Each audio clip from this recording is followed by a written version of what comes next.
요한복음 21장 4절에서 17절까지 제가 봉독하도록 하겠습니다. 하나님의 말씀이 다음과 같습니다. 날이 새어갈 때 예수께서 바닷가에 서셨으나 제자들이 예수이신 줄 알지 못하는지라 예수께서 이르시되 얘들아 너희에게 고기가 있느냐 대답하되 없나이다. 이르시되 그물을 배 오른편에 던지라 그리하면 잡으리라 하시니 이에 던졌더니 물고기가 많아 그물을 들 수 없더라. 예수께서 사랑하시는 그 제자가 베드로에게 이르되 주님이시라 하니 시몬 베드로가 벗고 있다가 주님이라 하는 말을 듣고 겉옷을 두른 후에 바다로 뛰어내리더라. 다른 제자들은 육지에서 거리가 불과 한 50칸쯤 되므로 작은 배를 타고 물고기 든 그물을 끌고 와서 육지에 올라보니 숯불이 있는데 그 위에 생선이 놓였고 떡도 있더라. 예수께서 이르시되 지금 잡은 생선을 좀 가져오라 하시니 시몬 베드로가 올라가서 그물을 육지에 끌어 올리니 가득히 찬 큰 물고기가 153마리나 이같이 많으나 그물이 찢어지지 아니하였더라. 예수께서 이르시되 와서 조반을 먹으라 하시니 제자들이 주님이신 줄 아는 고로 당신이 누구냐 감히 묻는 자가 없더라. 예수께서 가셔서 떡을 가져다가 그들에게 주시고 생선도 그와 같이 하시니라. 이것은 예수께서 죽은 자 가운데서 살아나신 후에 세 번째로 제자들에게 나타나신 것이라. 그들이 조반 먹은 후에 예수께서 시몬 베드로에게 이르시되 요한의 아들 시몬아 네가 이 사람들보다 나를 더 사랑하느냐 하시니 이르되 주님 그러하나이다. 내가 주님을 사랑하는 줄 주님께서 아시나이다. 이르시되 내 어린 양을 먹이라 하시고 또 두 번째 이르시되 요한의 아들 시몬아 네가 나를 사랑하느냐 하시니 이르되 주님 그러하나이다. 내가 주님을 사랑하는 줄 주님께서 아시나이다. 이르시되 내 양을 치라 하시고 세 번째 이르시되 요한의 아들 시몬아 네가 나를 사랑하느냐 하시니 주께서 세 번째 네가 나를 사랑하느냐 하심으로 베드로가 근심하여 이르되 주님 모든 것을 아시오매 내가 주님을 사랑하는 줄을 주님께서 아시나이다. 예수께서 이르시되 내 양을 먹이라. 아멘. 이 시간 박영기 목사님께서 나오셔서 저에게 사랑으로라는 그런 제목을 가지고 말씀을 증거할 적에 하나님의 충만한 은혜를 받는 여러분 되시기를 바랍니다.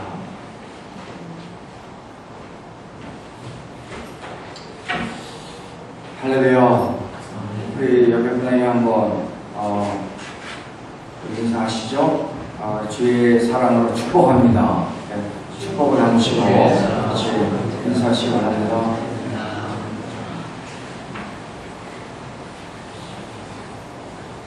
우리가 그리스도 안에서 믿음으로 힘차게 도약하는 2016년도를 바라보면서 그런 표를 가지고 이번 사경에 이제 세 번째 말씀을 대하도록 하겠습니다. 저희가 첫 번째는 성령으로 충만하여 힘차게 주를 바라보고 도약하는 그런 한 해가 되기를 저희가 또 사모하면서 어제 저녁 말씀을 대했죠.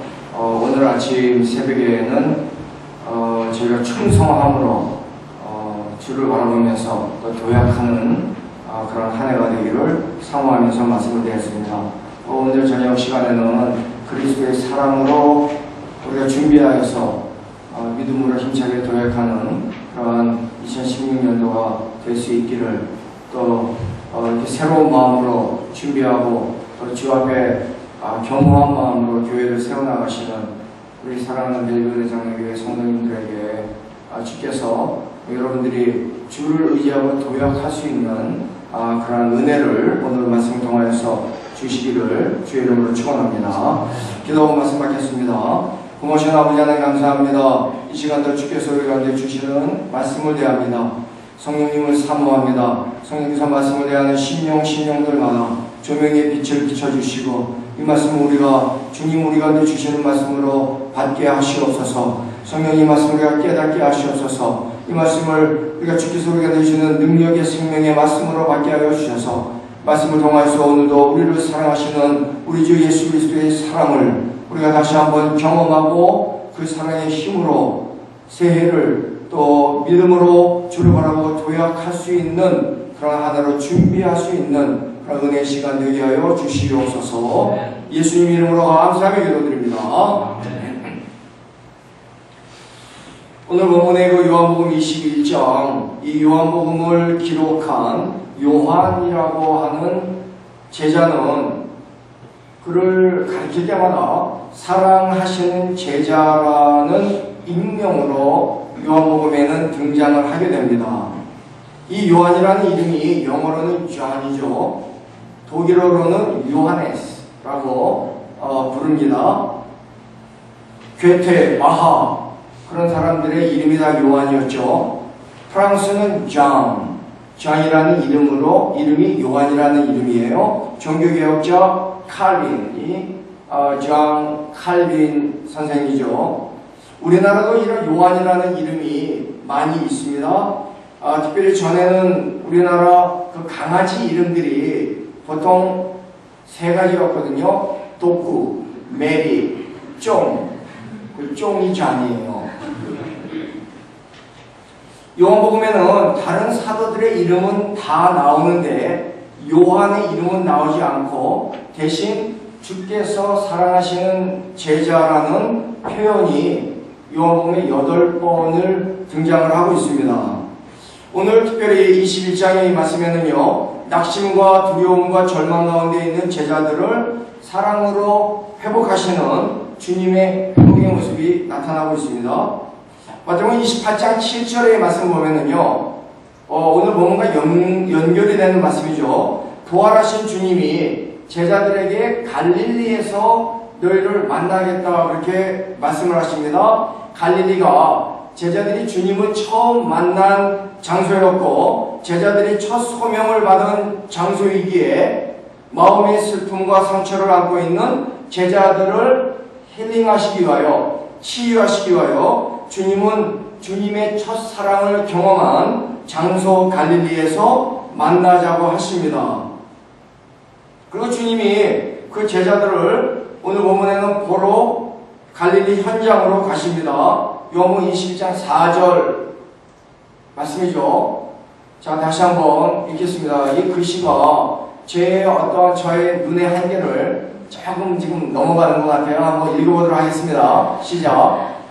날이 새어갈 때에 예수께서 바닷가에 서셨으니 제자들이 예수인 줄을 알지 못하는지라 예수께서 이르시되 얘들아 너에게 고기가 있느냐 대답하되 없나이다 이르시되 그물을 내 오른편에 던지라 그리하면 잡으리라 하시니 이에 던졌더니 물고기가 많아 그물을 들 수 없더라. 이것은 예수께서 죽은 자 가운데서 살아나신 후에 몇 번째요? 세 번째로 제자들에게 나타나신 것이라.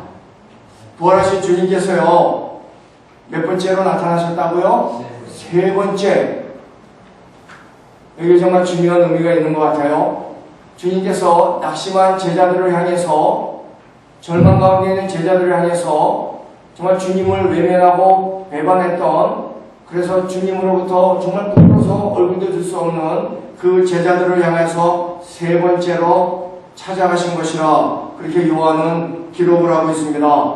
사랑하는 성도님들, 저와 여러분들에게도 우리가 한 번만 더 만나준다면 예수 그리스도의 사랑을 가지고요 우리가 한 번만 더 만나기만 하면은 이렇던 신앙을 회복하고 우리가 한 번만 더 찾아가 준다면은 이렇던 사명을 회복할 영혼들이 여러분들 주변에 있는 줄로 압니다. 주님이 제자들을 세 번 찾아가신 것처럼 여러분들도 주님 안에서 방황하고 주님께 아직 돌아오지 못한 그 영혼들을 향해서 정말 세 번 그 마음을 가지고 찾아갈 수 있기를 주의 이름으로 축원합니다. 저는 어렸을 때 불교 가정에서 자랐어요. 저희 성도들은 우리가 새가족부들이 들어오면은 저희는 3개월에 한 번씩 새가족 환영회를 교회에서 열어주고 있어요. 그러면 이제 제가 첫 번째 시간을 이제 제가 인도하면서 우리 새가족부들에게 이 간증을 하면은요, 새가족부들이 깜짝 놀래요. 왜냐면 제가 보기에는 그래도요, 성도들이 볼 때에는 정말 한 3대, 4대 그런 기독교 가정에서 자란 사람처럼 보이나 봐요. 근데 저는 불교 가정에서 자랐습니다. 어느 정도 불교 가정이냐면요, 우리의 외갓집이나 친갓집이 교회를 다니는 사람이 한 사람도 없었어요. 정말 완전한 불교 가정에서 자랐습니다. 어렸을 때 교회를 가본 기억이 2번 나요. 어머니의 손을 붙잡고 우리 형제들이 다 교회를 갔는데, 제가 생각에 제 기억에 주한이 정도 그 정도 나이였었던 것 같아요. 그런데 저희가 그 교회를 갔는데 아무도 저희 가정을 붙잡지를 않았어요. 한 번만 붙잡아줬으면 됐었을 텐데 그 교회에서 아무도 우리를 붙잡지를 않았어요. 대신 우리가 그 교회를 갔다 오면서 손에 삶은 달걀을 가지고 왔어요. 아마 부활주일이었던 것 같아요. 두 번째가 한 기억은 어느 교회를 또 다른 교회를 갔는데, 그 교회 갔더니 예수님에 대한 아기 예수님에 대한 아이들이 나서 연극을 하는 그런 날이었어요. 성탄 전야였었던 것 같아요. 그런데 역시 그때도 그 성도 중에서 아무도 저희를 붙잡는 사람들이 없었어요. 그래서 저희와 주님과의 첫 만남은 그렇게 끝났어요. 그리고 제가 서울에서 태어나서 서울에서 자랐는데요, 18살 될 때까지 아무도 저에게 복음을 전하는 사람들이 없었어요. 여러분 놀라지 않습니까? 서울에 우리가 그 당시에 서울을 보면은요, 밤중에 서울을 보면은 십자가 불빛으로 깔려있는 것이 서울이었는데, 정말 18년을 서울에 살면서 아무도 저에게 와서 교회를 나갑시다, 예수님 믿으세요 했던 사람이 한 사람도 없었다는 거예요. 여러분 정말 그럴 수가 있겠습니까? 여러분들은 전도하십니까? 여러분들은 1년 생활하면서 사람들에게 정말 예수님 믿으라고 전도하면서 한 사람이라도 예수님 모르는 영혼을 붙잡고 전도하면서 그렇게 2015년도도 살아오셨나요? 저는 그 생각을 하면은요, 정말 얼마나 섭섭한지 몰라요. 어떻게 그 많은 그리스도인들이, 그때는 25%가 우리 한국이 그리스도인이라고 그러지 않습니까? 그런데 아무도 저에게 복음을 전하는 사람이 없었다는 거예요. 미국에 이민으로 왔는데, 이민으로 와갖고 대학을 준비하고 대학을 들어갔는데, 그때 어떤 형제가 와서 복음을 전했어요. 정확한 복음은 아니었는데, 근데 예수님에 대해서 전했는데요, 정말 그 예수님에 대해 전하는 그 말이요, 제 가슴에 그냥 꽂혀버린 거예요. 얼마나 놀라우신 하나님이신지 몰라요. 그 형제는 그냥 예수님을 믿으라고, 그래서 예수님 믿고 같이 교회 가자고 그냥 던진 말이었는데도요, 그 던진 복음이요, 제 가슴에 완전히 꽂혀버린 거예요. 그래서 예수님을 믿게 되었습니다. 그리고 정말 주님 앞에 온전히 서도록 주님이 돌이켜보면 얼마나 많은 사람들을 제게 그 이후로 보내준지 몰라요. 정말 주님을 똑바로 만나라고, 정말 주님을 알라고, 하나님의 사랑을 경험하라고 사람을 보내고 또 보내주고 또 보내주고, 그러면서 주님의 품 안에 돌아오도록 그렇게 인도하셨어요. 그렇게 이제 몇십 년이 지났습니다. 약 30년의 세월이 흘러갔는데, 이제는요, 우리 가족들을 보면은, 그러나 이 친척들을 보면 주님께서 얼마나 놀라운 일들을 하셨는지 몰라요. 주 예수를 믿으라, 그러면 너와 내 집이 구원을 얻으리라 그랬잖아요. 한 심령이 예수 그리스도 앞에 돌아오면은요, 정말 주님께서 그 한 심령을 통하여 놀라운 일을 이루시는 하나님이신 줄을 믿습니다. 지금은요, 목사들도 여러 명이 생겼어요. 전도사들도 있고 장로들도 많고 선교사들도 나오고, 완전히 불교 문화로 덮였었던 그러한 세대가, 그러한 가문이요, 이제는 예수 그리스도의 가문으로 바뀌어갔어요. 저는 우리 자녀들을 보면은 정말 얼마나 감사한지 몰라요. 우리 교회에 정말 많은 그런 자녀들을 봐더라도 얼마나 정말 우리는 예배 시간에 우리 자녀들을 위한 정말 많은 축복의 기도들을 해줘요. 얼마나 감사한지 몰라요. 이 아이들이 정말 어려서부터 예수 그리스도 안에서 자라고 하나님의 사랑 안에서 자란다는 것이 그 놀라운 복 아닙니까? 우리 사랑하는 성도님들, 예수님이요, 제자들을 향해서 낙심한 제자들을 3번이나 찾아가시거든요. 그들을 세우기 위하여. 주님 앞에 그들을 돌이키기 위하여서 우리 사랑하는 성도들 예수 그리스도의 마음을 가지고 정말 주님의 심정을 가지고 그렇게 잃어버린 영혼들을 향해서 나아가는 그런 우리 벨비온의 장로교회 성도들 될 수 있기를 주의 이름으로 축원합니다. 어느 여집사님은요, 어느 사경에 교회에서 부흥회가 일어났는데 그 부흥회 강사가 이 중에서 남편이 교회 안 나오는 사람들 손 드십시오 그런 거예요. 아내가 교회를 안 나오는 사람 손 드십시오 그런 거예요. 그래서 손 들었어요. 혹시 우리 성도들 중에서 그런 분들 계신가요? 남편이나 아내가 아직도 교회를 나오지 않는 분들이 계신가요? 근데 이 강사 목사님이 뭐라 그러냐면요, 여러분들이 앞으로 3개월 동안 남편과 아내를 내가 예수님에게 인도하겠습니다. 결단하라고 그랬어요. 그래서 이 여집사님도 아멘 했어요. 그런데 남편을 전도하려고 하는데 이 남편이 도저히 돌아오지를 않는 거예요. 2달이라는 세월이 지나갔어요. 하나님 앞에 약속하고 결단한 지가 3개월이 다 돼가는데 남편은 꿈쩍도 하지 않는 거예요. 이 여집사님이요, 새벽 기도를 나오면서 남편의 구두를 가지고 나왔어요. 그래서 하나님 앞에 기도한 거예요. 하나님, 남편은 데려오지 못했는데 남편의 구두를 먼저 가지고 왔습니다. 그리고 눈물로 기도한 거예요.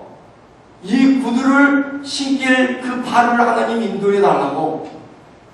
남편이 나중에 그 이야기를 다른 사람을 통해서 들었어요. 그리고 마음에 감동을 받아갖고 아내를 따라 교회를 나오게 되었다고 합니다. 주님의 사랑을 가지고 한 번 더 찾아가면은요, 우리가 주님의 사랑을 가지고 한 번 더 만나준다면은 주님에게 돌아올 사람들이 우리 주변에 많아요. 예수 그리스도의 사랑을 가지고 정말 열심히 찾아가고 그리스도의 사랑을 가지고 정말 전도의 마음을 가지고 2016년도는요 여러분들 안에서 정말 전도로 도약하는 그런 한 해가 될 수 있기를 주의 이름으로 축원합니다. 마가복음 1장 38절 말씀 보면은요, 혹시 이 말씀이 있나요? 마가복음 1장 38절 말씀 보면은요, 예수님이 이렇게 말씀하셨어요. 예수님이 정말 바쁜 하루를 보내는 장면이 마가복음 1장에 나오고 있거든요. 근데 예수님이 그 바쁜 하루를 보내시면서도 1장 38절 말씀 보니까 이르시되 우리가 다른 가까운 마을들로 가자. 주님이 그 바쁜 사역의 일정을 끝내시고 제자들에게 또 다른 마을로 가자 그러신 거예요. 그러면서 뭐라 그러냐면은 거기서도 전도하리니. 주님도 그러셨어요. 다른 마을로 가자. 거기서도 전도하리니 내가 이를 위하여 왔노라. 주님이 무엇을 위해서 이 땅에 오셨다고 하셨어요? 내가 전도를 위하여, 이를 위하여 왔노라 그러셨어요. 마가복음 1장 39절 그 다음 절을 보니까는요, 이에 온 갈릴리에 다니시며 그들의 여러 회당에서 전도하시고. 주님이 우리 가운데 보여주신 그러한 모습이에요. 온 갈릴리에서 전도하신 예수님, 회당에서도 전도하시고 또 다른 마을에 가자. 거기서도 전도하시겠다고 그러시고, 모든 사람들이 예수님 앞에는요 전도의 대상이었어요. 우리 사랑하는 성도님들, 여러분들이 주님 앞에 돌아오게 하기 위하여서 여러분들의 인생에도 주님이 보내주신 많은 사람들이 있지 않은가요? 그래서 여러분들이 주님을 만나게 되고 주님 앞에 돌아오게 되지 않으셨나요?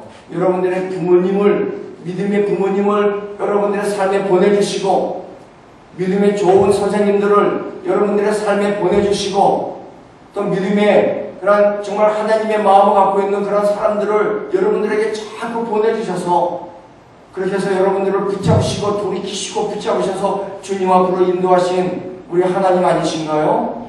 우리 사랑하는 성도님들, 지금 우리 멜비 장로교회가 정말 예수님의 마음으로 여러분들이 그렇게 불타고, 그 2016년도에는요 정말 주님이 우리 가운데 보여주신 것처럼 한 영혼에 관심을 갖고 한 영혼에 여러분들의 삶에 집중하시고, 한 사람이 천하보다 귀하다고 그러지 않았습니까? 천하보다 귀한 한 영혼을 위하여서 이 벨비 지역에, 그리고 이 벨비 근방에 있는 우리 한인들을 먼저 우리가 대상으로 우리 한인교이기 때문에 여러분들이 주님의 마음을 갖고 그 한 영혼을 찾아 나서는 그러한 교회가 되어서 지금 우리 2016년도에는요, 여러분들이 주님 앞으로 인도하는 그런 많은 영혼들이 주 앞에 나와서 하나님을 찬양하는 그러한 아름다운 모습들, 그러한 비전을 가지시고 그러한 꿈을 가지시고 나아가는 여러분들 될 수 있기를 주의 이름으로 축원합니다. 우리 옆에 분에게도 한번 서로 한번 격려하시기 바랍니다. 우리가 주님의 마음을 갖고 열심히 전도해 봅시다. 그렇게 한번 서로 격려해 보시죠. 자, 시작.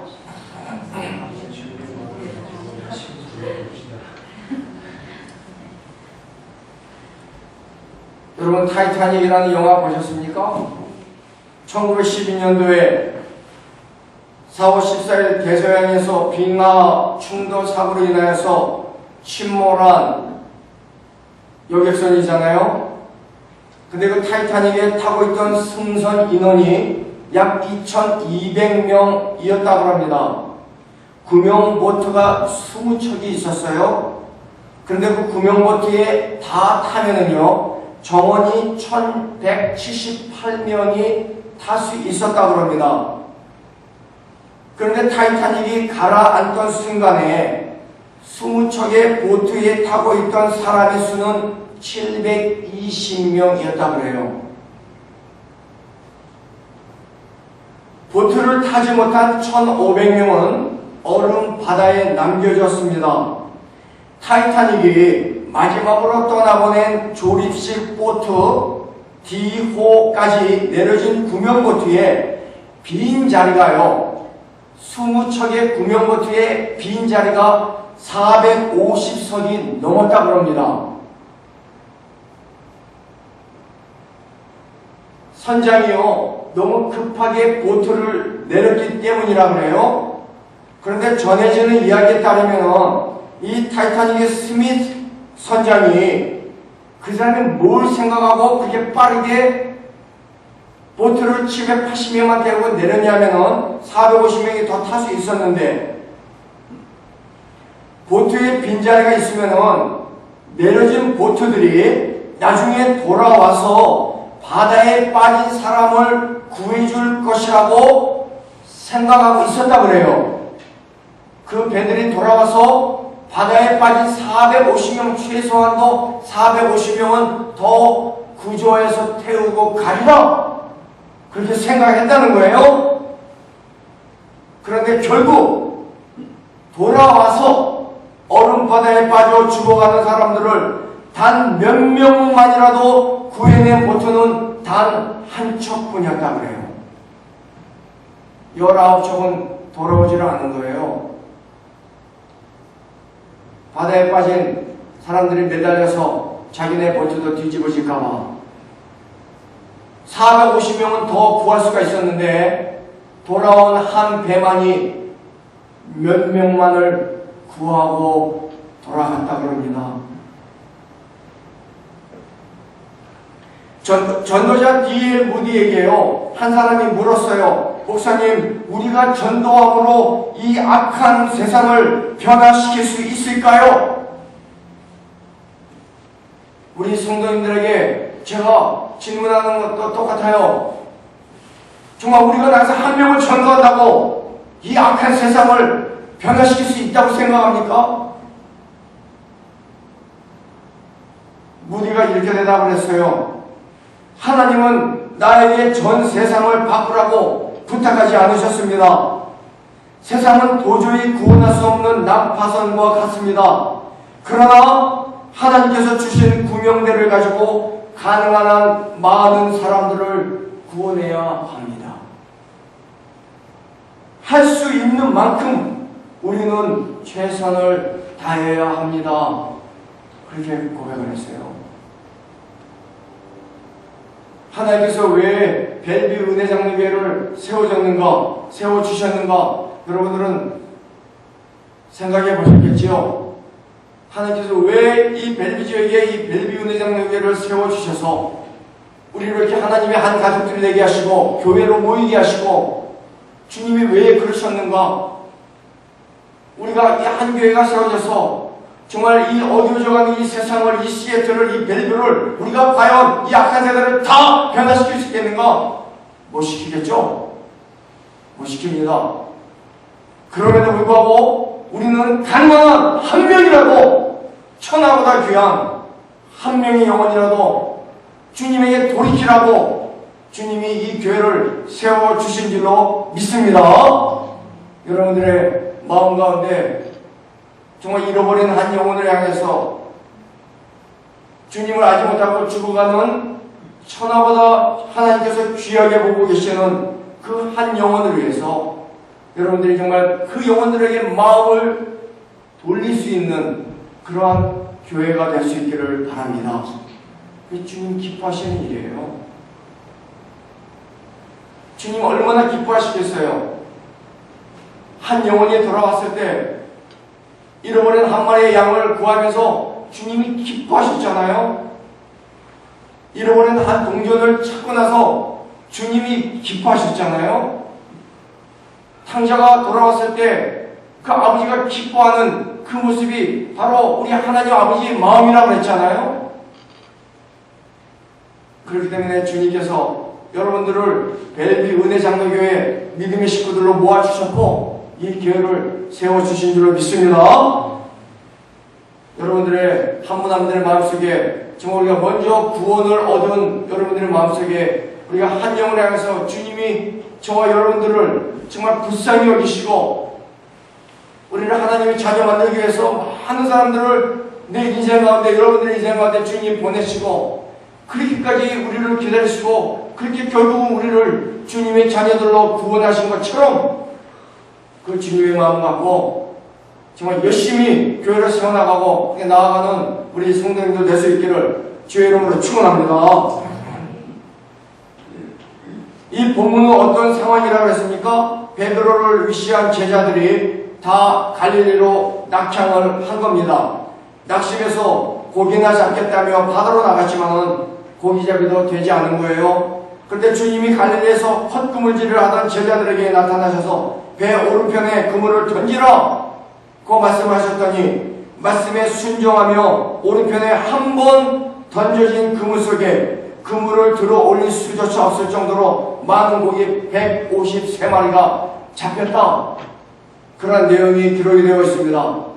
주의 말씀을 순종하고 사는 삶이 복된 삶이라는 거예요. 주님의 말씀에 순종하고 따르는 삶이 능력 있는 그러한 인생이 된다는 거예요. 우리 사랑하는 성도님들, 우리가 어제도 이 말씀 보았고 우리가 오늘 새벽에 보았지만은 그때 여러분들이 정말 주의 말씀을 사랑하는, 주의 말씀에 여러분들이 인생에 항상 집중하는, 그래서 여러분들의 가정에도 우리 자녀들도 어려서부터 하나님 말씀 가운데 자라나는 자녀들이 되고 여러분들의 삶이, 여러분들의 모든 계획들이 항상 주님의 말씀의 기준이 되어 계획이 되고 주의 말씀에 순종하고 나아가는 그런 우리 성도님들, 우리 가정들 될 수 있기를 주의 이름으로 축원합니다. 말씀을 사랑하세요. 말씀에 집중하시고 말씀을 매일매일마다 읽고 2016년도에는 우리가 몇 구절을 암송하기로 했죠? 52구절. 미니멈 52구절은 정말 암송하시고 주의 말씀을 읽고 최소한 1년에 한 번은 일독은 하시고 매일매일 주의 말씀을 묵상하고 암송하고 자녀들에게도 말씀을 가르치고 자녀들이 잘 때나 일어설 때나 너희는 부지런히 자녀들에게 주의 말씀을 가르치려고 그랬잖아요. 하나님 말씀으로 충만한 우리 성도님들 될 수 있기를 주의 이름으로 축원합니다. 그러므로 베드로가요 주의 그 말씀을 기억을 하고 그의 서신 베드로후서 마지막 부분에 뭐라고 말하냐면요, 베드로서 3장 18절 말씀 보면은요, 있습니까? 한번 읽어보겠습니다. 시작. 그를 아는 지식에서 자라가라 그랬잖아요. 우리가 어디로 자라가라고요? 그러므로 우리 주 곧 구주 예수 그리스도의 은혜와 그를 아는 지식에서 자라가라. 그를 아는 지식에서 자라가라. 무슨 말이야? 말씀에서 자라가라는 거예요. 우리가 말씀은 어떠한 능력이 있다고 했죠? 성령께서 우리 가운데 은혜를 베푸시는 첫 번째 수단이 말씀이에요. 말씀을 통하여 은혜를 베푸십니다. 우리의 믿음이 성장하는 것이요. 우리가 믿음이 성장해야 되잖아요. 믿음은 자라야 돼요. 우리가 성도는요, 변화되어야 된다 그랬잖아요. 새벽에도요. 성도는 변화되어야 돼요. 그게 살아있는 신앙이에요. 살아있는 신앙은 항상 움직이는 거예요. 변화되는 삶이에요. 근데 우리 믿음이 성장을 해야 되는데, 우리의 믿음이 어떻게 성장을 합니까? 우리의 믿음을 성장시키는 첫 번째 요소는요, 하나님의 말씀의 지식이에요. 여러분 그렇게 믿습니까? 하나님 말씀의 지식이 우리의 믿음을 성장시켜주는 첫 번째 요소예요. 그러므로 내가 신앙생활을 교회를 30년, 20년 다녀도요, 하나님 말씀을 열심히 묵상하고 하나님 말씀을 열심히 붙잡지 않으면요, 신앙은 절대 성장하지 않습니다. 믿음은 절대 자라지 않아요. 왜냐하면 우리의 믿음을 성장하게 만드는 첫 번째 요소가 하나님 말씀에 대한 지식이거든요. 그러므로 베드로 사도가 주님의 그 말씀을 기억하고 성도들에게 그렇게 권면을 하는 거예요. 하나님의 말씀의 지식에서 자라가라. 우리 사랑하는 성도님들, 2012년도는요, 저 여러분들이 어제도 우리 약속했지만 정말 우리가 하나님의 말씀 가운데 자라나는 믿음이 성장하는 그러나 우리 믿음의 용사들, 말씀의 용사들, 우리 별비원회 장로교 성도님들 될 수 있기를 주의 이름으로 축원합니다. 여러분들을 우리가 언제 다시 만나게 되면은요, 정말 그 모습을 저는 보고 싶어요. 정말 말씀으로 충만한 우리 성도님들, 정말 하나님 말씀이 살아 움직이는 그런 우리 성도님들, 그러면은 그 교회 안에서는요, 정말 주께서 역사하시는 그런 부흥의 물결이 반드시 오리라고 저는 믿습니다. 따라오는 거예요. 믿음이 살아 움직이는 성도들을 통하여 교회는 반드시 부흥하게 되어 있습니다. 왜냐하면 그게 주님의 마음이거든요. 153마리의 고기가 잡힌 후에 그것이 부활하신 주님의 능력임을 제일 먼저 깨달은 요한이 주라! 그게 외쳤어요.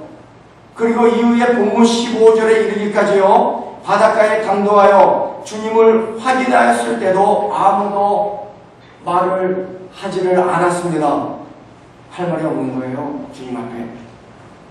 너무나 부끄럽기 때문에. 주님께서 지금 잡은 생선을 좀 가져오라 하실 때에도, 주님이 준비하신 조반을 먹을 때에도 그들은 침묵으로 일관합니다. 사랑하는 성도들, 우리가 주님 앞에 부끄러우면요, 주님 앞에 할 말이 없는 거예요. 주님 앞에 우리가 나서지를 못하는 거예요. 우리 사랑하는 성도님들 중에는 아무도 그런 분이 없기를 바랍니다. 주님께서 야이로의, 회당장 야이로의 딸을 고치시러 가실 때에 많은 무리들이 주님을 애워쌌잖아요. 근데 그 주님을, 그 무리들을 뚫고 정말 유명한 스토리 아닙니까? 혈류증을 앓던 여인이 정말 그 마지막 죽어가는 손을 뻗어갖고 주님을 만졌잖아요. 주님의 옷에 달린 그, 옷가에 달린 그 깃털 같은 유대인들의 남자의 그 자존심과 상징을 하고 있는 그를 건드렸거든요. 내가 이 주님의 옷가를 만지기만 해도 나음을 얻으리라. 여인이 그 믿음을 갖고 그 무리들을 뚫고 들어가. 그러면 안 되는 처지임에도 불구하고 주님을 만졌거든요. 주님의 능력이 빠져나간 것을 주님이 아셨어요. 누가 나를 만졌느냐? 수많은 사람들이 주님을 건드렸을 텐데, 많은 무리들이 애워싸면서 제자들이, 주여, 이 많은 무리들이 주님을 다 건드렸는데 주님 무슨 말입니까? 아니라 누가 분명히 나를 만졌다. 주님은 믿음으로 주님을 만진 사람이 있다는 걸 주님이 아셨어요. 주님이 뒤를 돌아보니까 그때 혈류증 여인이, 여러분 기억나세요?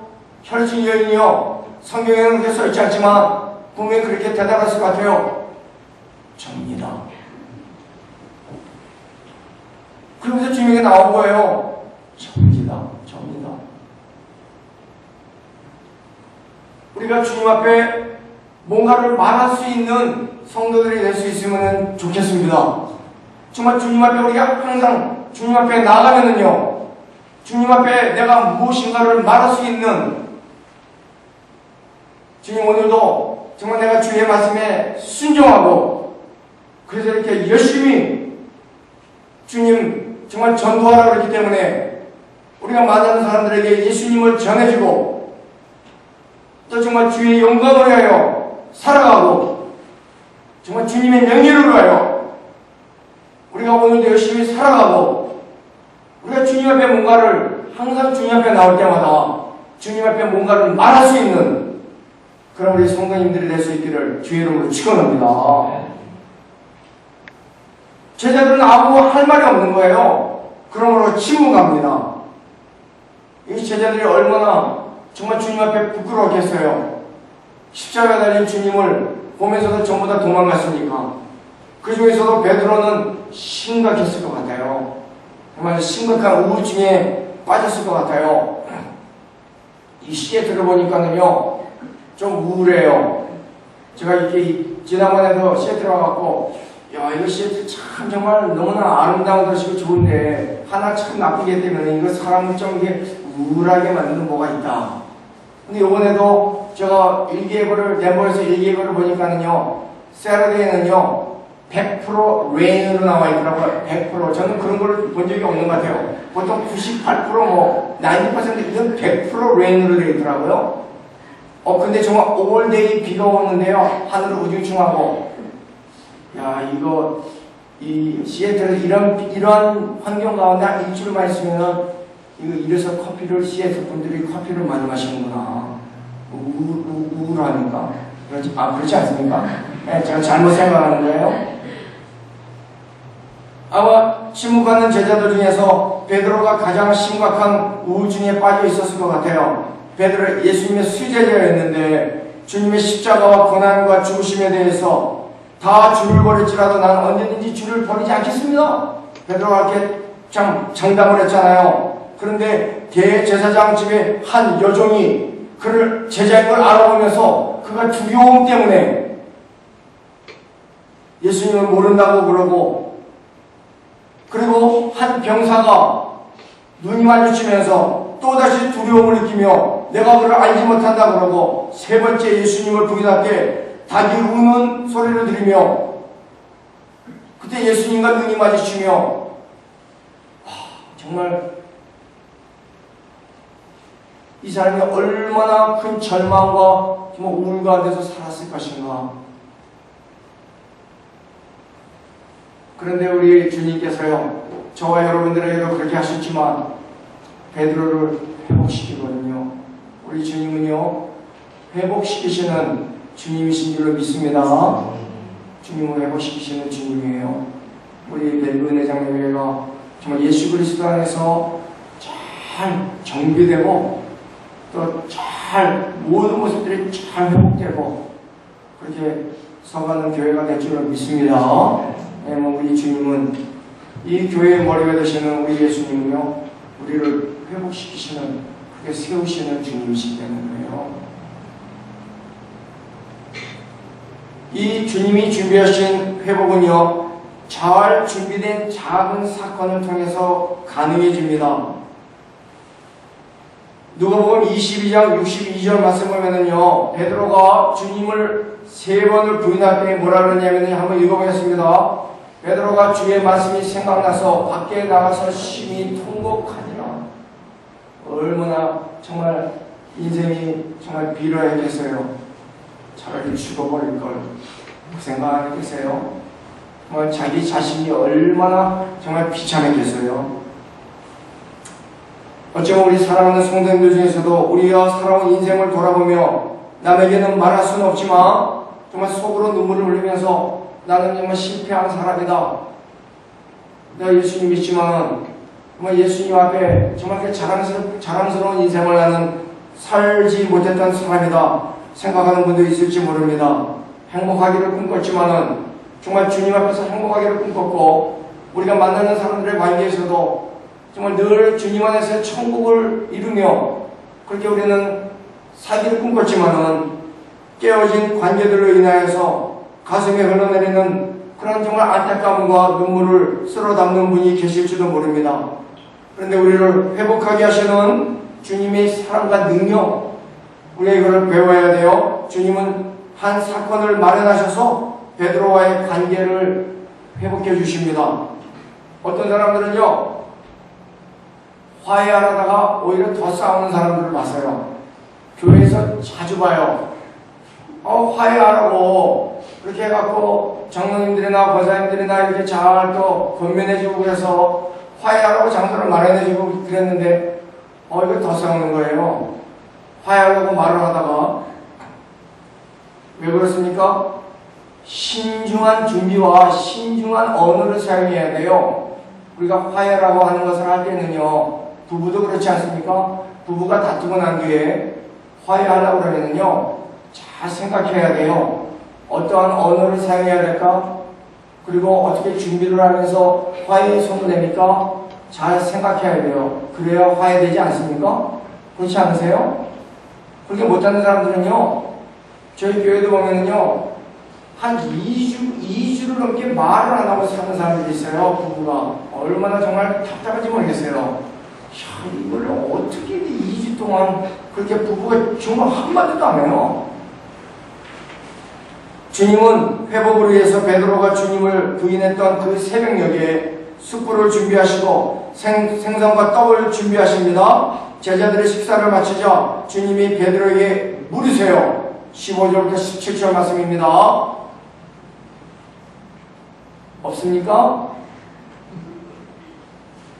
있죠. 한번 읽어보겠습니다. 네.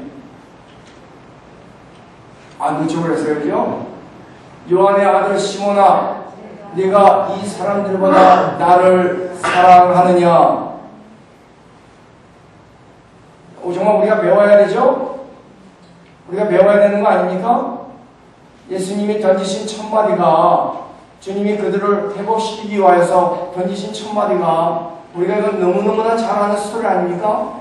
그러나 우리가 이거 기억해야 돼요. 주님이 사용하시는 것을 어떻게 그를 회복시키시고 어떻게 세우시는가, 우리가 그걸 배워야 돼요. 주님에게서. 주님이 사용하신, 주님이 신중하게 준비하신 언어들은요, 요한의 아들 시몬아, 네가 나를 사랑하느냐? 주님은 그렇게 물으십니다.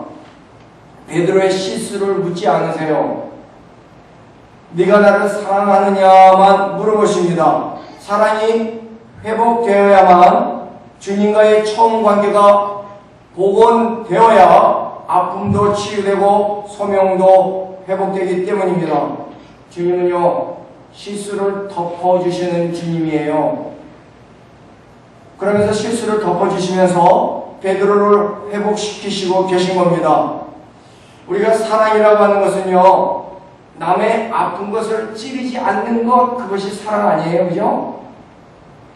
고린도서 13장에 나오는 사랑에 대한 데피니션을 우리가 보면은요, 그런 내용이에요. 사랑은 우리가 허물을 지적하지 않고, 무례하지 않고, 다른 사람들의 아픈 점을 찌르지 않는 것, 그가 잘못한 것은 알지만 그것을 들먹이지 않는 것, 그것이 사랑인 줄 믿습니다. 이게 너무너무 힘든 거예요. 우리 영성이 주님 앞에 준비되고 깨어있지 않으면 이거는 정말 힘든 겁니다. 자기가 약한 거를 알아요. 모든 사람들은 자기가 약한 거를 압니다. 자기도 고치고 싶고 변화받고 싶은데 쉽게 안 되는 부분들을 자꾸만 걸고 넘어지는 사람들이 있어요. 목회를 하다 보면은요, 정말 어떤 분들은요, 다른 사람들의 잘못된 것을요, 얼마나 잘 찾아내는지 정말 쪽집게처럼 찾아내는 사람들이 있어요. 그리고 그걸 따집니다. 판단합니다. 그걸 가지고 야단을 칩니다. 정말 귀신같이 잡아내요. 남이 잘못한 부분들은요. 근데 가만히 보면 귀신이 하는 짓이 다 그런 것 같아요. 잘못한 것만 끄집어내는 거예요. 근데 우리는 압니다. 저와 여러분들도 그렇지만 사람이 그렇게 해서 변하는 게 아니죠. 우리가 자녀들을 키우면서도 자녀들을 잘못할 때마다 야단친다고 해서 자녀들이 달라지던가요? 아내와 남편이 서로 잘못을 지적하고 그런다고 아내가 변하던가요? 남편이 변하던가요? 사람은 야단쳐서 변하는 것이 아니라 사랑하면은 우리가 잘못을 모른 척 덮어 들어가는 것이 아니라 적당히 좋은 게 좋은 것이라 대충 살라는 말씀이 아니죠. 잘못은 고쳐야 합니다. 그러나 그것을 고치려면은요, 우리가 먼저 그분을 사랑하는 것을 배우라는 거예요. 사랑이 먼저라는 거예요. 우리가 내가 고쳐보려고 두 눈을 부릅뜨고 살지 말라는 거예요. 우리 레비은혜 장로교회 안에서도 그런 아름다운 모습들이 늘 있기를 주의 이름으로 축원합니다. 남녀가 페파를 통해서 만나게 되었어요. 몇 번의 편지를 주고받다가 서로 사진을 교환합니다. 남자는 여자의 사진을 보고 그야말로 한눈에 반해버렸어요. 그렇게 고백을 했습니다. 그래서 더 진지하게 몇 개월을 교제하다가 드디어 서로 만나기로 약속을 합니다. 첫 번째 만나는 거예요. 남자는 이제 이 여자에게 청혼을 하리라 그렇게 결심을 했습니다. 서로 만나는 날 여자가 남자를 보고 다 좋았는데 남자가 보니까 이 남자가 오래전에 사고로 인해서 한눈을 못 쓰게 된 외눈의 남자였어요. 지난번에 보낸 사진은 옆모습을 보내갖고 그 모습이 보이지를 않았던 거예요. 그래서 여자가 남자에게 말했습니다. 나는 당신이 다 좋은데 왜 솔직하지 않았느냐고. 한눈을 못 쓴다고 솔직히 말했어야 되지 않았냐고. 그랬더니 남자가 대답을 합니다. 자기는 말했다고. 지난번에 제가 그랬잖아요. 당신 사진을 보고 한눈에 반했다고. 결국 이 두 사람이요, 결혼을 했어요. 그리고 잘 살았다고 합니다. 우리 사랑하는 성도님들, 우리가 서로를 향해서는요, 한눈 감고 사시고 예수 그리스도의 십자가를 우리의 두 눈 똑바로 뜨고 바라보고 그렇게 살아가는 여러분들 될 수 있기를 주의 이름으로 축원합니다. 주님은 베드로의 실수를 묻지 않으셨어요. 이게 오늘 본문이 우리가 안에 주는 정말 위대한 교훈이죠. 그의 죄책감을 끄집어내면서 굴욕을 주지 않으셨어요.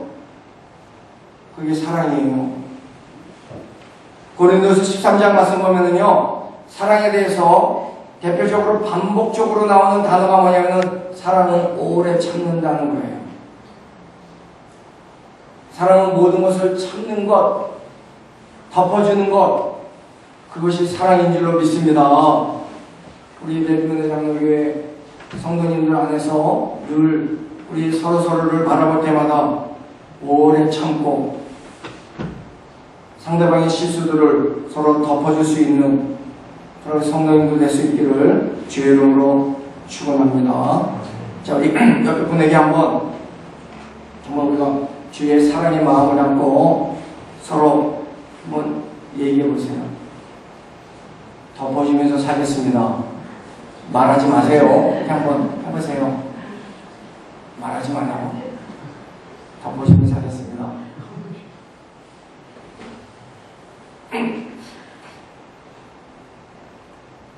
제가 한번은 사무엘하 9장 말씀을 묵상을 하다가요, 사무엘하 9장 말씀에 우리 신앙 공동체에게 주시는 중요한 말씀을 도전을 받은 적이 있었습니다. 다윗이 왕이 되고 난 뒤에 요나단의 아들을, 요나단에게 남은 사람들을 찾아요. 왜냐면 요나단에게 큰 은혜를 받았잖아요.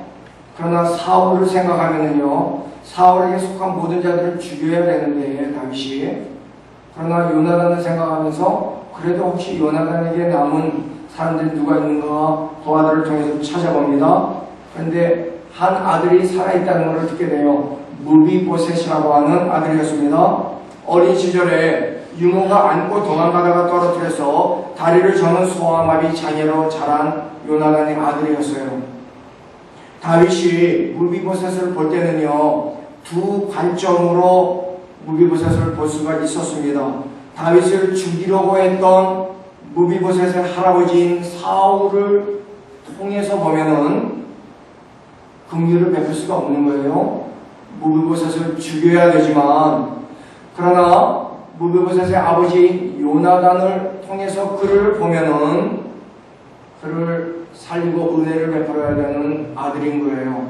왜냐하면 요나단은 자기의 생명을 다 바쳐 다윗을 지키고 살려주고 은혜를 베풀었던 정말 베스트 친구가 아니었습니까? 근데 제가 사무엘하 9장 말씀 읽다 보니까는요, 사무엘하 9장 말씀에서 1절과 7절 말씀에 그러한 내용이 나와요. 무슨 내용이 나오냐면요, 다윗이 무비보셋을 보면서 뭐라고 말하냐면요, 이렇게 말했어요. 뭐라 그래요? 한번 읽습니다. 같이 시작. 요나단을 보아서, 요나단을 생각해서 내가 너에게 은총을 베풀어 주고 싶다. 저는 굉장한 정말 충격을 받았어요. 그래서 이 무비보셋을 사랑한 거구나.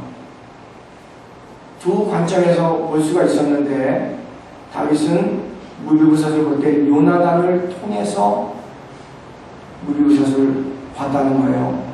그리고 그를 다윗의 아들들, 왕자들의 식탁에 참여하도록 만듭니다.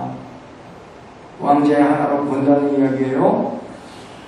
우리의 사랑하는 성도들, 우리의 관계는요, 우리의 가정에서나 또 특별히 우리 믿음의 공동체 안에서도요, 우리가 이렇게 교회를 세워나가다 보면은요, 우리가 많은 관계를 맺으면서 믿음의 공동체를 세워나가게 됩니다. 얼마나 많은 그런 우리 관계들이 이어지게 됩니까?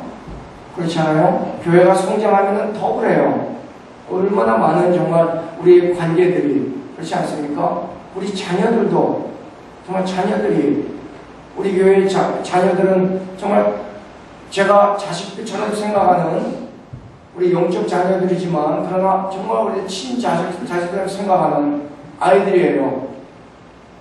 태어나서, 제가 병원에 가서 태어났을 때, 태어나서 기도해주고, 그리고 유아세례 받고, 그렇게 자라서 지금은 초등학교 다니는 개척대 온 가정들, 그래서 아기 낳고 그 아이들이 지금 자라서 이 초등학교 2학년, 3학년 다니고 그런 아이들도 많아요. 그러니 얼마나 정말 그 아이들을 보면서 축복해주고 우리가 사랑해주고, 우리가 어른들만이 아니라 우리 자녀들까지도 우리는 그런 매일매일 관계를 맺으면서 살아가요. 수많은 관계를 우리 교회 안에서 맺고 살아가고, 우리 가정 안에서도 여러분들이 관계를 맺고 살아가고 있습니다. 그런데 우리가 관계 안에는요, 항상 상처가 존재하게 되어 있어요. 우리 사람들의 관계는요, 우리가 관계를 맺다 보면은요, 섭섭한 일들, 또 우리가 상처받는 일들, 그런 것들이 존재합니다. 아내의 모습, 남편의 모습, 그 안에 10년, 20년 결혼 생활을 하면서 우리 사랑하는 성도님들은요, 상처받은 거 없으세요? 아내를 통해서, 남편을 통해서 상처받은 거 있으세요? 없으세요?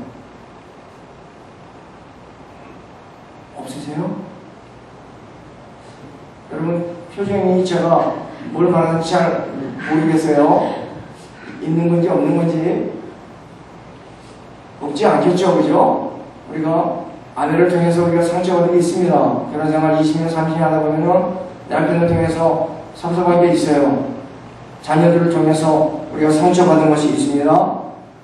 상처는 있겠지만은요, 우리가 사울의 관점에서 바라보면은 그 상처는 쓴뿌리가 되는 거고, 요나단의 관점에서 보면은요, 상처를 감싸고 사랑하며 살아갈 수가 있는 거예요.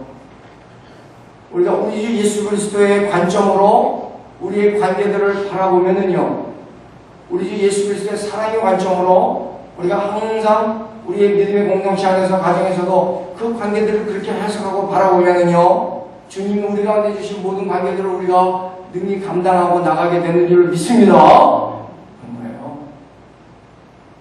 우리 사랑하는 우리 벨뷰 장로교회 안에서 정말 주님이 늘 함께 하시고, 주님이 여러분들의 모든 믿음의 공동체 관계 가운데 주님이 역사하셔서 주님을 통해서 모든 아름다운 관계들이 정말 기가 막히게 선한 열매들로 맺고 세워져가는 그런 우리 교회가 될 수 있기를 주의 이름으로 축원합니다.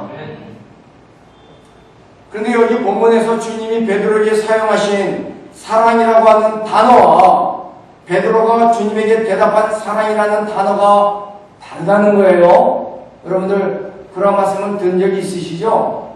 주님이 베드로야, 네가 이 사람들보다 나를 더 사랑하느냐? 네. 주님, 내가 다른 건 몰라도 주님을 사랑하는 줄로 주께서 아시나이다? 베드로가 그 말은 주님에게 정말 하고 싶었던 말이에요. 자기가 정말 주님을 비참하게 부인하고 도망가고 부인했지만, 그러나 주님, 정말 한 가지는 내가 주님을 사랑하는 것은 있습니다. 그런데 주님에게 꼭 말하고 싶었던 거거든요. 그런데 주님이 쓰신 단어와 베드로가 쓴 단어가 다르다는 거예요. 주님이 첫 번째와 두 번째 베드로에게 네가 나를 사랑하느냐? 그 질문은요, 아가페라고 하는 단어를, 아가파오라고 하는 단어를 쓰셨습니다. 그거는 하나님으로부터 나온 사랑이에요. 그거는 무조건적인 사랑이에요. 조건을 보는 사랑이 아니에요. 그거는 의지적인 사랑이에요. 사랑할 수 없는 사람도 내가 사랑하겠다고 결단하고 나아갈 때 쓰는 사랑이 아가파오예요. 의지적인 사랑이에요. 주님은 베드로에게 첫 번째와 두 번째는 아가파오로 물어봤어요. 베드로야, 네가 정말 그렇게 하지는 못했지만은, 그러나 너가 그런 절대적인 무조건적인 어떠한 정말 의지적인 그런 마음으로 나를 사랑하느냐? 근데 베드로는 차마 그렇게 대답을 하지 못했어요. 주님 앞에 그렇게 말하고 싶었겠죠. 그러나 그렇게 대답을 못했어요. 베드로가. 왜냐면 자기가 주님 앞에 한 행동이 있어갖고 차마 아가파오는 대답 못하고, 베드로는요, 주여, 내가 주를 필레오 하는 줄 아시나이다. 필레오라는 사랑으로 대답을 했어요. 필레오라는 단어는요, 우리 인간적인 사랑이에요. 우리가 제너럴한 사람들 있잖아요. 내가 음악을 사랑하는 것, 필하모니. 내가 어떠한 지혜를 사랑하는 것, 필라소피. 내가 어떠한 랭귀지를, 언어를 사랑하는 것, 필올로지. 우리 다 필자가 붙는 게 많잖아요. 내가 형제를 사랑하는 거, 필라델피아. 필자가 붙는 단어들이 상당히 많잖아요. 그 필레오예요. 그거는 조건적인 사랑이에요. 내가 모차르트 음악을 좋아하지만 세월이 흐르면서 싫어할 수 있어요. 그 조건이 변하면은 싫어하는 거예요. 그런 거예요. 그건 의지적인 사랑이 아니에요. 절대적인 사랑이 아니에요. 우리의 감정적인 사랑이에요. 베드로가 필레오로 대답을 해요. 주님이 아가파오로 두 번째 물어볼 때에도 베드로는 차마 그렇게 대답 못하고 필레오로 대답을 합니다. 세 번째, 주님이 단어를 바꾸셨어요. 그러면은 베드로야, 네가 나를 필레오로 사랑하느냐? 베드로가 근심하잖아요. 주님의 세 번째 그 질문을 들으면서 주님도 단어를 바꿔주셨거든요. 그리고 주님, 내가 주님을 필레오적인 사랑으로 사랑하는 줄 주님이 아십니다. 그렇게 대답을 했어요. 어떤 분은요, 부부싸움을 했을 때, 그래서 관계가 조금 이상해지면은요, 우리가 배울 게 이거라고 말하는 분이 있어요. 3번 물어보래요. 부부싸움 하고 나면은요, 최소한도 3번 이상을, 왜냐면 부부싸움을 하면은 최소한도 3번은 이상은 소리 지르고 화내고 그러잖아요, 서로가. 그래서 화해할 때도요, 싸우고 나서 조금 있다가 남편에게, 아내에게 다가가서 물어보래요. 당신 나 사랑해? 이렇게 물어보래요. 그리고 조금 있다가 또 가서 또 한 번 물어보래요. 당신 나 정말 사랑해? 그리고 조금 더 있다가 한 번 더 물어보래요. 여보, 나 정말 사랑해? 그러면 이 사람은요, 다 풀린대요. 이렇게 하면요. 저는 모르겠어요. 안 해봐갖고. 여러분 한번 해보시기 바랍니다. 이렇게 부부가 관계가 이상해지면 한번 곧바로 찾아가서 사랑하느냐고 한번 3번 물어보세요. 그러면은 그분의 경험으로는 회복되더래요. 주님이 세 번째로요, 베드로야, 정말 네가 친구의 사랑으로 나를 사랑하고 있느냐 물어주심으로 주님께서는요, 베드로의 수준으로 주님의 수준을 낮춰주신 거예요. 주님은 항상 우리에게 눈높이를 하시는 주님 아니에요? 우리가 다 우리 주님의 마음에 들지 않으시겠지만은, 그러나 항상 우리에게 우리의 눈높이로 오셔갖고 그래도 우리를 참으시고 우리에게 기회를 주시고 그런 하나님 아니십니까? 그 주님께서 우리 벨비우 내장로교를 끝까지 그렇게 지키고 계시고 또 보고 계시고 여러분들을 정말 주님의 나라와 주의 영광을 위해서 주님께서 우리의 위치, 여러분들의 위치에 주님이 오셔서 여러분들의 눈높이에 주님이 오셔서 계속적으로 그래 너는 나를 사랑하느냐 그렇게 주님 묻고 계시는 우리 예수님이신 줄로 믿으시기 바랍니다. 여러분들이 대답하시기 바랍니다. 베드로전서 4장 8절 보면은요 베드로가요 나중에 이제 세월이 흘러갔고 베드로서를 기록하면서 정말 성도들에게 이렇게 권면합니다. 베드로가 이렇게 말하고 싶었거든요. 주님 앞에요. 그런데 주님 앞에서 자기가 정말 그 부끄러운 게 있어서 그렇게 대답을 못하고 성령의 감동으로 이제 베드로전서를 기록할 때는요 뭐라고 쓰냐면 이렇게 썼어요. 한번 읽어보겠습니다. 무엇보다도 열심히 서로 사랑할지니 아가페를 사용해요. 보세요. 우리가 서로 정말 열심히 주님 우리 가운데 가르쳐 주신 그 사랑을 가지고 열심히 사랑합시다. 사랑은 허다한 죄를 덮느니라. 주님이 그렇게 하셨잖아요. 주님이 보여주신 사랑 아닙니까? 저 여러분들도 우리가 아직 죄인 되었을 때 어디에 나오는 말씀이죠?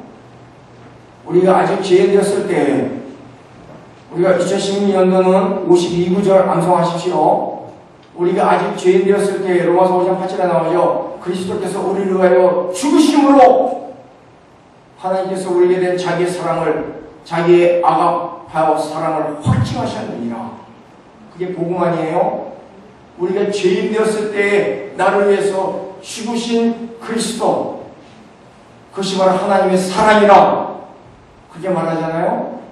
하나님의 사랑은 그런 거예요.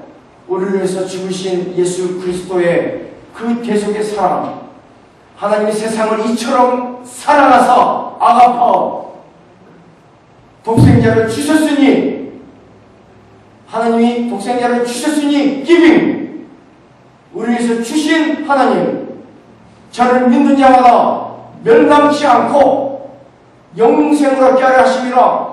저를 믿는 자마다 하나님이 멸망하지 않게 하시고 forgiving 우리를 용서하신 하나님 이게 복음이에요. 아들을 주신 하나님 우리를 용서하시기 위하여 이게 복음이거든요. 그게 하나님의 사랑이에요. 그러므로 베드로는 그거를 주님에게서 배우고 형제들아 우리가 정말 열심히 하나님 우리 가운데 주님 우리 가운데 가르쳐주신 사랑으로 사랑하시라 그런 거예요. 우리 사랑하는 성도님들 교회가 무엇인가 그렇지 않습니까? 우리가 벨기운의 장르 교회 아닙니까? 성도들의 모임이 교회 아닙니까? 교회의 첫 번째 데피니션은요 하나님께로 세상으로부터 하나님께로 부르심을 받은 성도들의 모임이 교회예요. 우리 모임 자체가 교회거든요. 교회가 뭐예요? 우리 주 예수 그리스도를 말하면 하나님으로부터 용서함을 받고 하나님의 자녀가 되고 하나님의 사랑을 누리는 하나님의 자녀들의 모임이 교회 아닙니까? 우리 벨기운의 장로 교회 안에 정말 우리 주 예수 그리스도의 사랑으로 충만하고 그러면 우리가 주의 영광을 위해서 설 수 있는 교회가 될 수 있으리라고 믿습니다. 정말 주님이 이 교회 위에 주의 사랑을 충만하게 부어주셔서 정말 주의 사랑 가운데 아름답게 세워져가는 교회가 될 수 있기를 주의 이름으로 축원합니다. 흑인 가수 베텔 워러라고 하는 에텔 워러라고 하는 유명한 가수가 있습니다. 폭풍우를 지날 때 스토미 웨더라고 하는 노래로 유명한 흑인 가수예요. 그의 어머니가 처녀 때 성폭행을 당해서 태어난 사생아입니다. 그래서 천대와 몇십 조롱 속에서 자랐고 교육도 제대로 받지 못한 거예요. 근데 목소리가 좋아서 훌륭한 가수가 됩니다. 폭풍우를 지날 때는 이러한 그녀의 운명을 노래하는 아픔의 노래였습니다.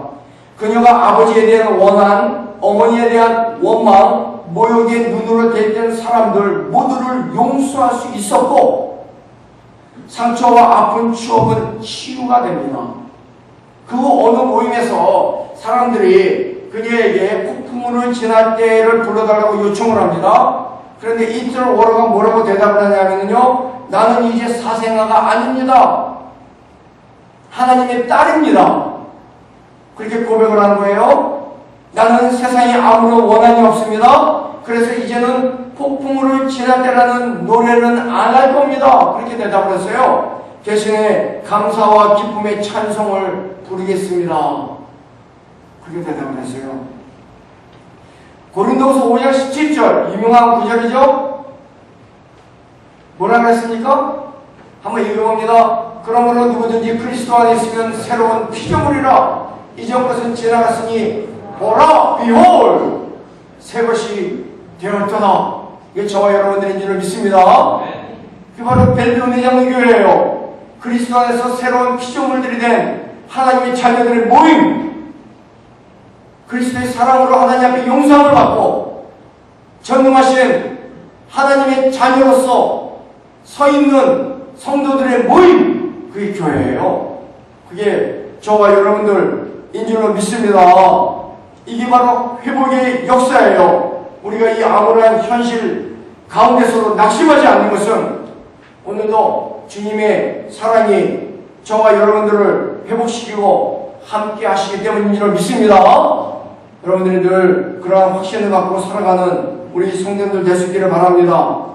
우리 주 예수 그리스도의 사랑을 가지고, 그렇기 때문에 주님의 사랑을 경험한 우리 사랑하는 성도님들, 여러분들이 예수 그리스도의 사랑을 느끼시면은 주님이 사랑하시는 것들을 사랑하시기 바랍니다.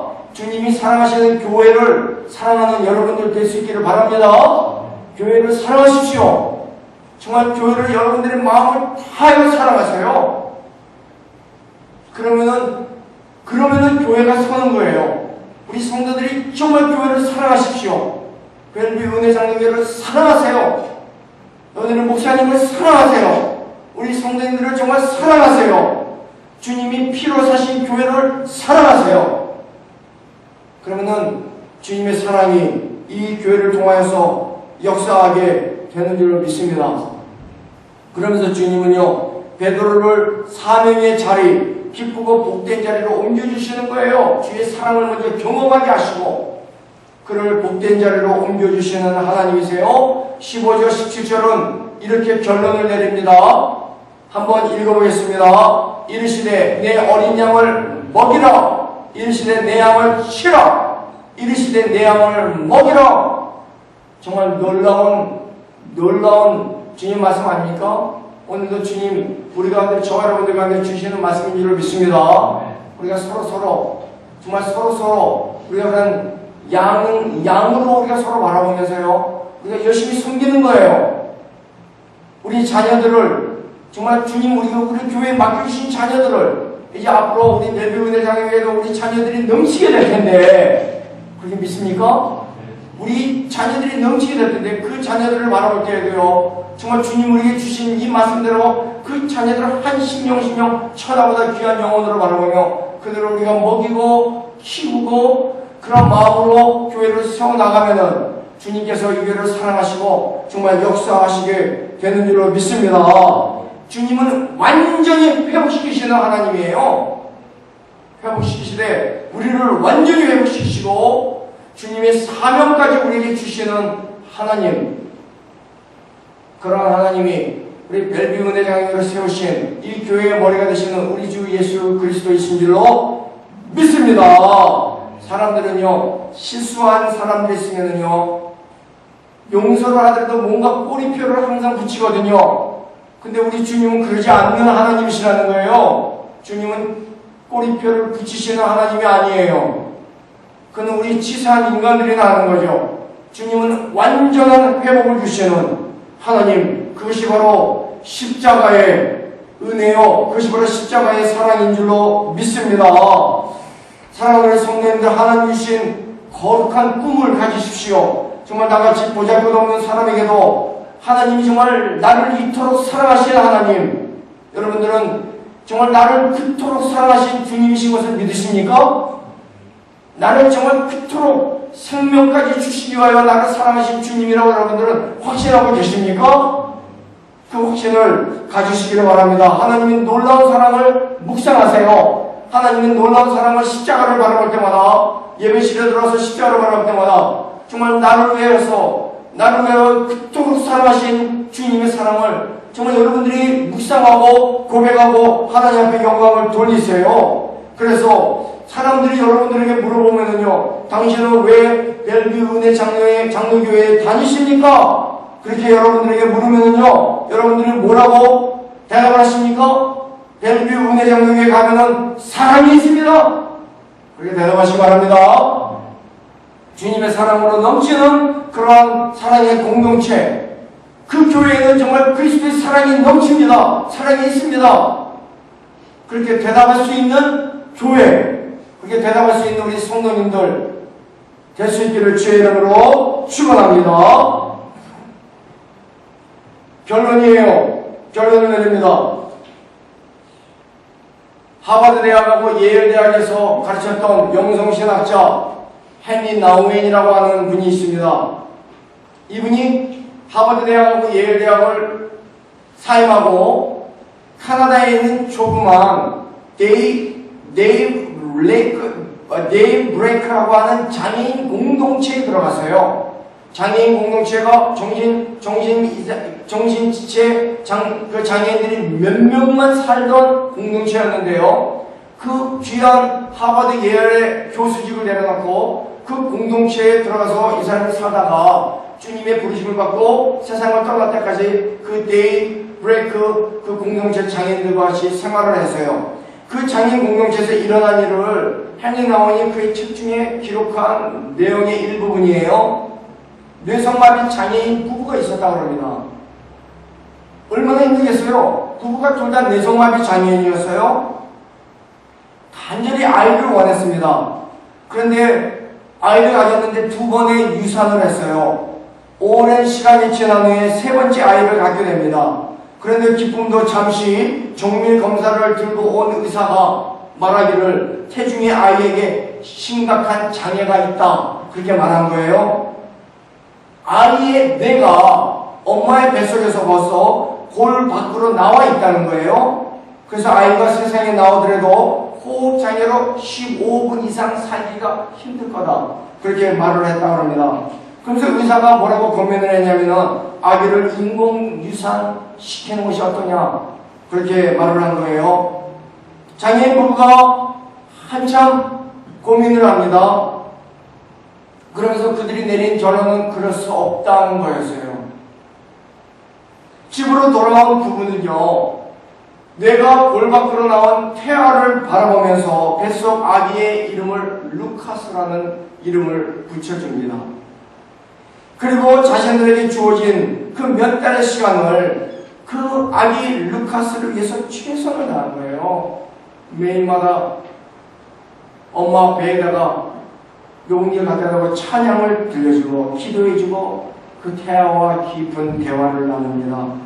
루카스야, 아빠는 너를 정말 사랑한단다. 너는 아빠 엄마의 소중한 아들이란다.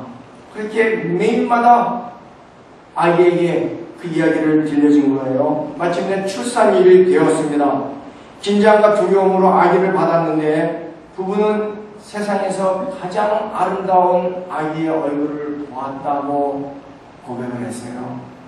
그러나 아기의 머리 뒤에는요, 뇌가 빠져나온 주머니가 달려 있었어요. 의사가 말한 대로. 의사의 충고에 따라서 부부는요, 아기 루카스를 부부가 최대한 가슴에 안고 밀착하면서 안아줍니다. 아기에게 남아있는 시간이 15분 정도라고 했거든요.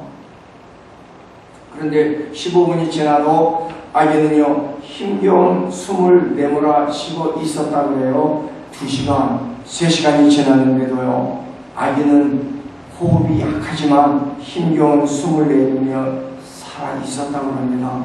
병원에서는 더 이상 할 게 없어서 루카스를 집으로 데리고 온 부부는요, 뇌성마비 부부는요, 이 아기 루카스를 위해서요, 자기네들이 할 수 있는 모든 것을 해주는 거예요.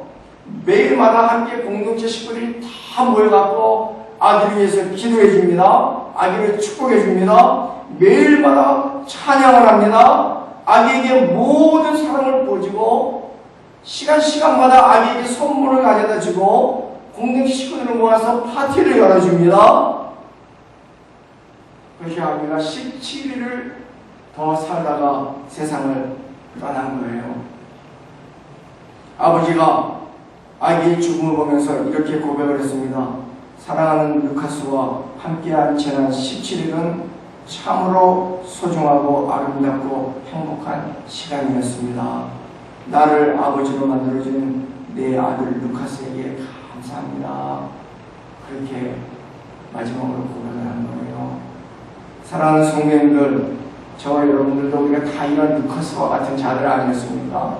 성경은 반복적으로 말하고 있잖아요. 우리가 아직 죄인되었을 때에 그리스도께서 우리를 죽으심으로, 우리가 아직 연약할 때에 그리스도께서 나를 위하여 십자가를 지시고, 우리가 하나님으로부터 멀리 떠나 있을 때에 하나님께서 아들을 세상에 보내시고, 복음은 우리의 상황과 처지, 그리스도를 알기 전에 우리의 모습에 대해서 그렇게 표현을 하고 있습니다. 우리는 다 정말 초라한 그러한 루카스와 같은 영적 자녀를 가지고 있었던 자들이었습니다. 연약하고 죄와 허물 가운데 죽어가던 우리들이었는데 하나님께서 죄 많은 저와 여러분들을 자녀 삼으시고 독생자 예수 그리스도를 우리 위에 이 땅에 보내주시고 십자가에 죽기까지 사랑하신 우리 하나님 아니십니까? 그 하나님이 우리 교회를, 우리 벨브의 장로교회를 주님이 세우신 줄로 믿습니다.